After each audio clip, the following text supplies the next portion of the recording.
Assalamualaikum warahmatullahi wabarakatuh. Alhamdulillahi rabbil alamin. Wassalatu wassalamu ala Muhammadin wa ala alihi wa sahbihi ajma'in. Amma ba'd. Puji syukur kita panjatkan kehadirat Allah pencipta semesta alam. Selawat dan salam kepada junjungan kita Nabi besar Muhammad sallallahu alaihi wasallam beserta keluarga dan sahabat beliau sekalian. Yang kami hormati guru kami yang hadir di subuh yang mulia ini, hadirin wal hadirat yang dirahmati Allah, juga mustami' radio-radio yang turut menyiarkan secara langsung ceramah di Mesiraya, juga masjid-masjid seluruh Aceh, musala-musala atau munasah, salah satu masjid kecil yang turut memancarkan ceramah langsung di Mesiraya ini adalah masjid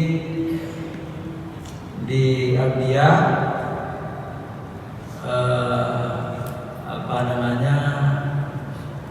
Masjid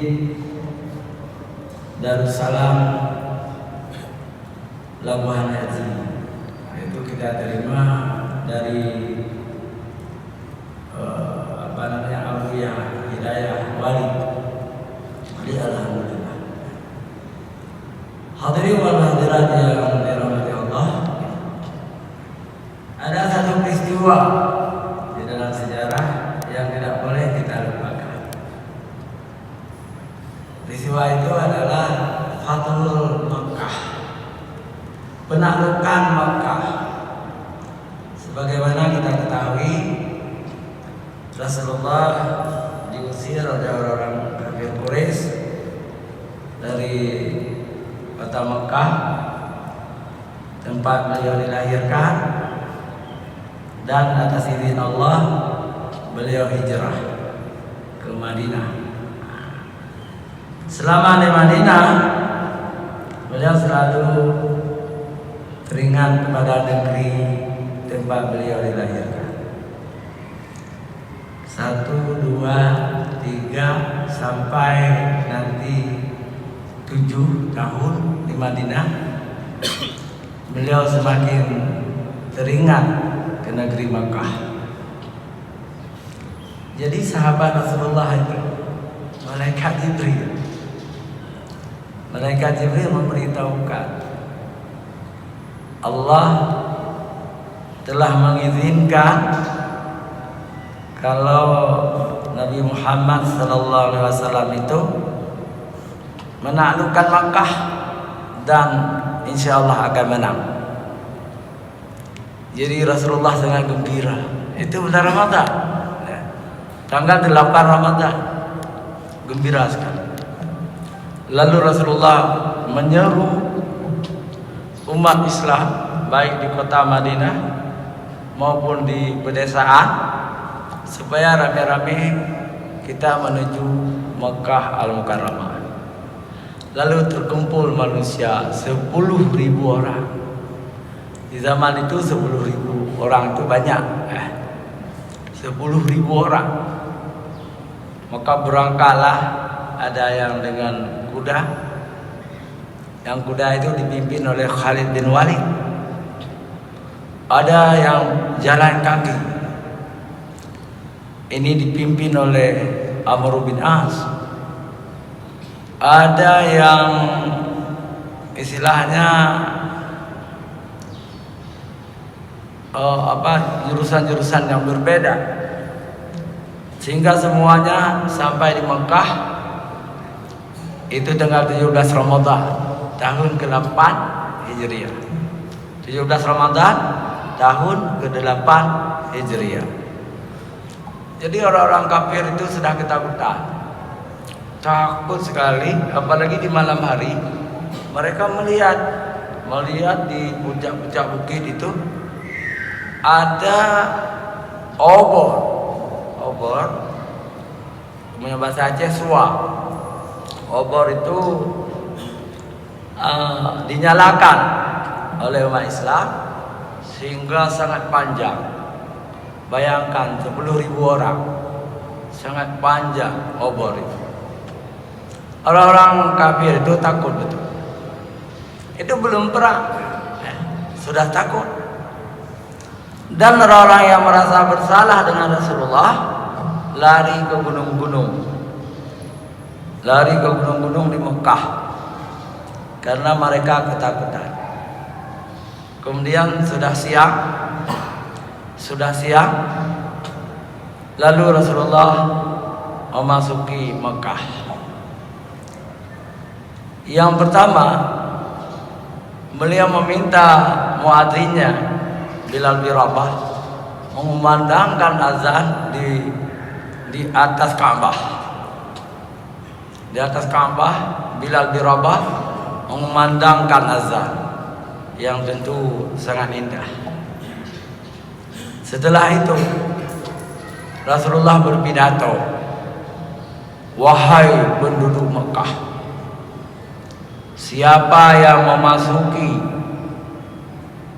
pekarangan Ka'bah, Masjidil Haram, aman. Siapa yang tinggal di rumahnya tidak keluar juga aman. Dan satu lagi, siapa yang memasuki rumah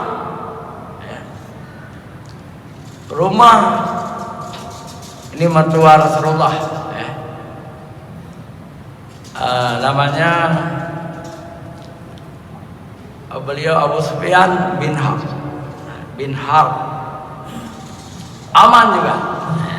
Ini mertua Rasulullah, istri Rasulullah sudah muslimah, Ramlah atau Ummu Habibah, tetapi Abu Sufyan masih kafir.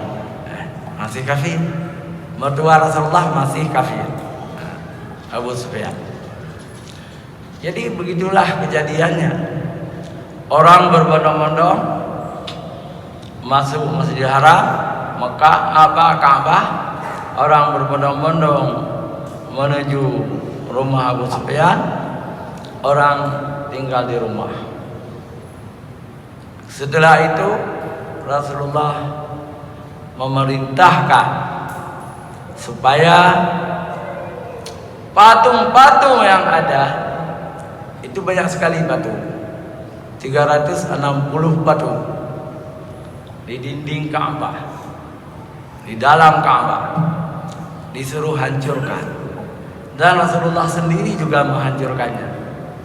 Ada Ali, ada Abu Bakar, ada sahabat-sahabat yang paling banyak menghancurkan patung-patung itu sambil mengumandangkan ayat suci, wa qul ja'al haqq wa zahaqal batil innal batila nadhahuka. Telah datang, katakanlah hai Muhammad, telah datang kebenaran dan hancurlah kebatilan. Sesungguhnya kebatilan itu akan hancur. Itu berkumandang luar biasa, 10.000 orang mengumandangkan wa qul ja'al haqq, gemuruh luar biasa. Orang-orang kafir takut luar biasa, lari ke gunung-gunung. Tetapi ada yang tergetar hatinya, ingin segera mengucapkan dua kalimat syahadah dan menjumpai Rasulullah.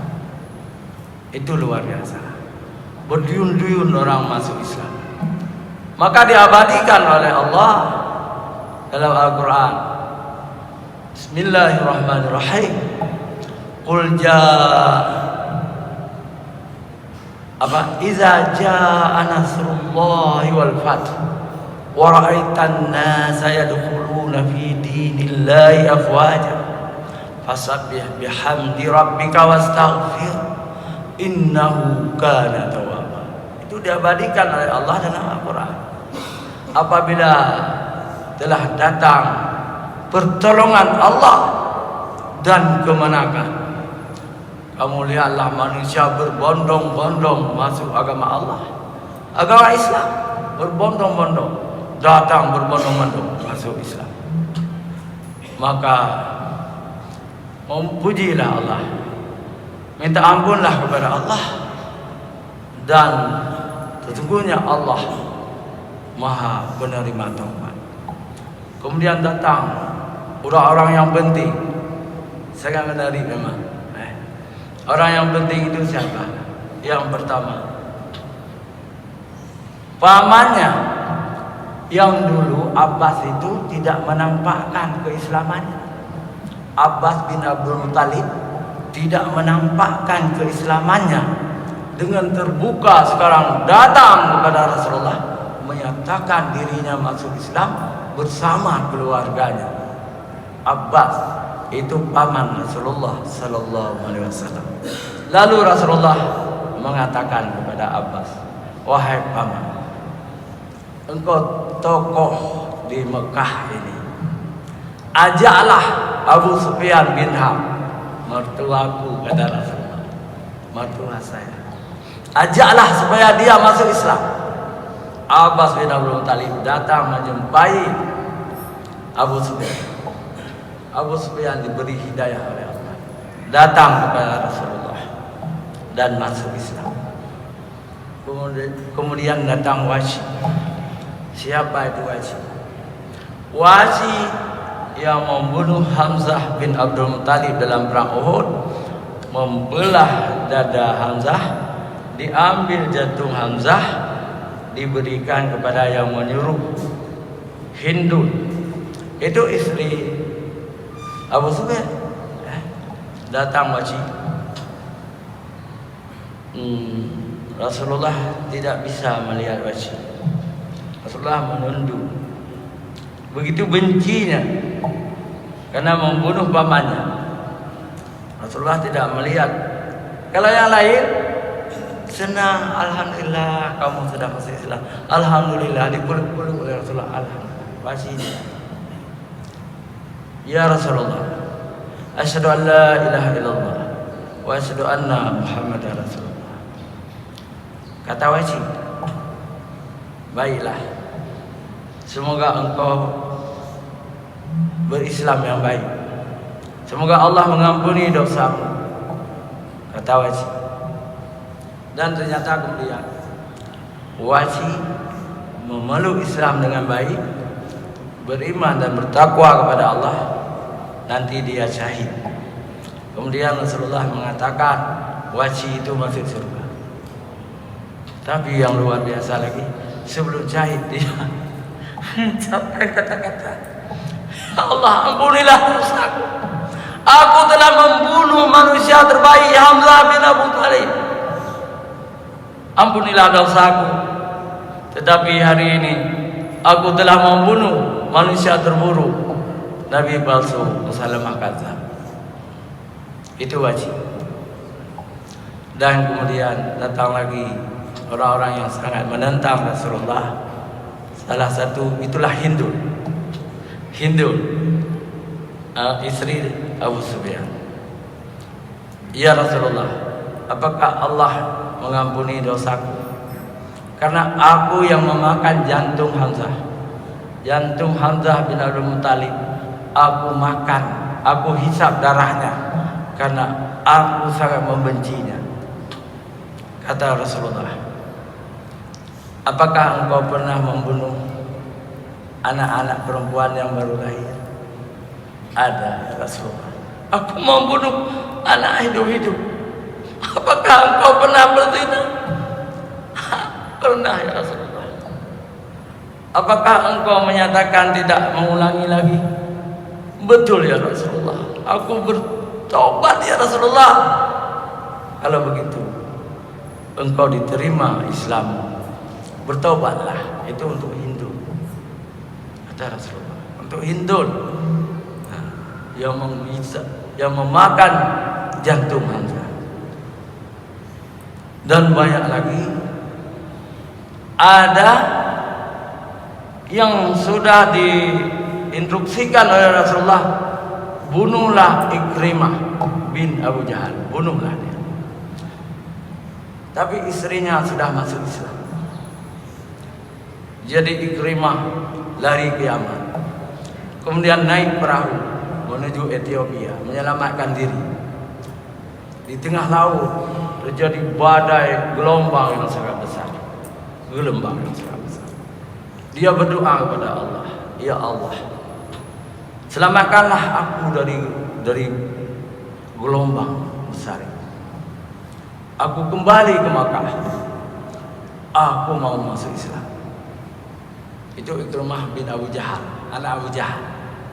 Kemudian gelombang berhenti. Dia bilang sama orang perahu itu, kembali ke Makkah. Dia kembali. Dia sangat berani menjumpai Rasulullah. Ya Rasulullah, terimalah aku sebagai Muslim. Rasulullah memaafkan, menerima. Dan kemudian Ikrimah itu berjuang dalam Islam juga jadi anak Abu Jahal. Luar biasa. Dan masih banyak lagi cerita-cerita sahabat-sahabat yang lain. Semua masuk Islam. Inilah Fathul Mekah yang terjadi bulan Ramadan tahun ke-8 Hijriah. Rasulullah sangat gembira. Kenapa? Karena Mekah lebih mulia dari Madinah. Tanah yang paling suci, tanah yang paling mulia, tanah yang lebih adalah Makkah Al-Mukarramah. Di mana kelebihannya? Yang pertama, tempat Ka'bah. Ka'bah itu telah ada sejak Nabi Adam. Kemudian dipugar kembali oleh Nabi Ibrahim dan Ismail. Kemudian menjadi tempat yang paling suci. Makkah tempat turunnya wahyu Al-Quran, tempat lahir Rasulullah. Makkah tanah yang paling suci. Yang kedua, tanah yang paling suci adalah Madinatul Munawwarah, Madinah. Yang ketiga, Baitul Maqdis. Kemudian keimanan. Saat manusia seluruh dunia menjelang kiamat sudah sesat, sudah menjadi kafir, di Makkah masih belum sesat, di Madinah masih belum sesat. Jadi ada orang-orang sekarang yang membenci Makkah, orang Islam, memfitnah seolah-olah orang-orang di Makkah itu tidak benar akidahnya. Itu taubatlah. Itu telah dimuliakan oleh Allah negeri Makkah. Wa hadzal baladil amin, demi negeri ini, negeri Makkah yang aman. Ummul Qura, ibu negeri di tengah-tengah dunia dia. Kalau kita ukur dengan roll, kita putar roll panjang itu sama, barat, timur, selatan, timur laut, barat laut. Makkah di tengah-tengah. Dan di atas Makkah itu juga ada sebuah masjid, Masjid Baitul Ma'mur. Jemaahnya siapa? Para malaikat. Jadi kalian wahai orang-orang yang memfitnah, belajarlah agama, belajarlah agama.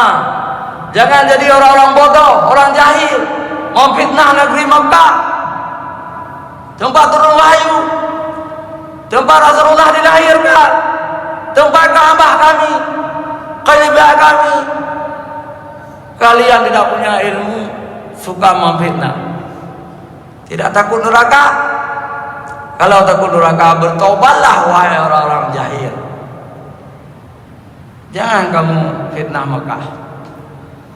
Jangan kamu fitnah Madinah. Jangan kamu benci orang-orang Arab. Nabi kami orang Arab, Rasul kami orang Arab. Mengaku Islam, pikiran seperti pikiran setan. Taubatlah. Karena harus emosi kita kan, melihat orang-orang itu buat YouTube, macam-macam fitnah orang Arab. Taubatlah, belajarlah, baca Quran. Dalam Al-Quran Allah memuji memuji Mekah. Belajarlah. Jadi alhamdulillah hadirin wal hadirat yang dirahmati Allah, bulan Ramadan tahun ke-8 Hijrah, Allah mengembalikan Mekah kepada Rasulullah, dan sampai sekarang Mekah dalam lindungan Al-Quranul Karim. Hukum apa yang berlaku di Mekah? Hukum Islam. Di Mekah tidak ada undang-undang negara, tidak ada. Konstitusi Arab Saudi, Mekah Madinah, konstitusinya Al-Quranul Karim. Undang-undangnya undang-undang Allah yang berlaku di situ. Kok kita benci, kok kita fitnah, dan tidak ada lain negara yang berlaku undang-undang Allah kecuali Mekah. Aceh baru kita mulai, tapi belum berhasil. Dan saya bukan membanggakan diri, saya adalah salah seorang tim, karena saya dulu di PLA. Siapa buat undang-undang UPA Aceh berdasarkan Al-Quran. Tapi waktu kita terapkan payah. Kenapa? Karena hukumannya lemah. Apa yang terjadi baru-baru ini di kota Banda Aceh, orang jual nasi di pagi hari. Di Semawai juga begitu, ditangkap tapi dilepaskan lagi, kan gitu terus kan. Kenapa tidak kita tegakkan syariat Islam? Kalau perlu cambuk, nah, supaya jangan terulang. Ini enggak ada. Tapi walaupun belum sempurna, satu-satunya provinsi di Indonesia ini yang berlaku syariat Islam adalah Aceh. Allahu Akbar. Bangga. Semoga Allah SWT mempercayakan Aceh menjadi pintu gerbang syariat Islam, lalu nanti ditiru oleh Sumatera Utara, oleh Riau, Minangkabau, sampai ke Palembang, Pulau Jawa, sampai ke Papua. Kita doakan, karena Islam itu agama Allah, dan Islam itu sangat toleran. Yang tidak mau masuk Islam nggak apa-apa, kita lindungi, kita berikan hak-hak mereka. Itu Islam. Karena kalau masuk Islam beriman itu adalah hak Allah. Allah yang memberi taufik dan hidayah kepada manusia, dan Allah yang menutup hati mereka. Maka banyak sekali manusia tidak mau beriman. Penduduk dunia sekarang 8 miliar. Umat Islam cuma 2 miliar. Artinya 4 miliar lagi 6 miliar lagi jalan penghuni neraka. Maka bersyukurlah kita karena kita Muslim. Hanya sampai di sini. Sebenarnya perlu juga kita sambung sedikit. Setelah kemenangan Rasulullah di Mekah, Rasulullah tidak pulang dulu ke Madinah. Jadi Rasulullah berada di Mekah 11 hari. 11 hari. Apa tugas Rasulullah di Mekah? Menghancurkan patung-patung berhala dan mengangkat pemimpin di Mekah, dan menyuruh para sahabat yang alim-alim itu untuk mengajarkan agama kepada orang-orang baru masuk Islam, penduduk Mekah dan sekitarnya. Selama 11 hari Rasulullah di Mekah, beliau pulang ke Madinah pada 5 Ramadan. 5 hari raya Idul Fitri. baru beliau pulang ke Madinah. Jadi 11 hari Rasulullah di Mekah. Ini dalam sejarah. Selamat menunaikan ibadah Ramadan, dan mungkin saya tidak ceramah lagi di bulan Ramadan ini. Saya juga mau mudik. Selamat juga, selamat Idul Fitri. Mohon maaf lahir batin. Taqabbalallahu minna wa minkum. Demikian, billahi taufiq wal hidayah. Assalamualaikum warahmatullahi wabarakatuh.